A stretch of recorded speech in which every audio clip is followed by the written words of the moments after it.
Farg'ona davlat universitetidagi Navro'z shukuhi meni hayratga soldi.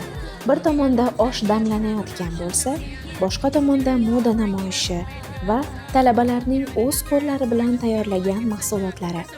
Bu yerdagi hamjihatlik va milliy an'analarga bo'lgan ehtiromni ko'rish juda maroqli. Navro'z nafaqat bahor, balki xalqaro miqyosda tan olingan birdamlik ramzidir. Bugun bu bayramning bir qismi bo'lganimdan va meni shunday samimiy kutib olishganidan faxrlanaman.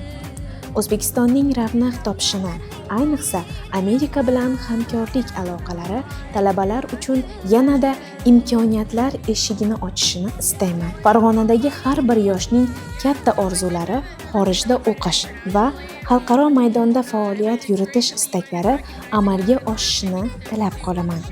Barchaga tinchlik va farovonlik yor bo'lsin.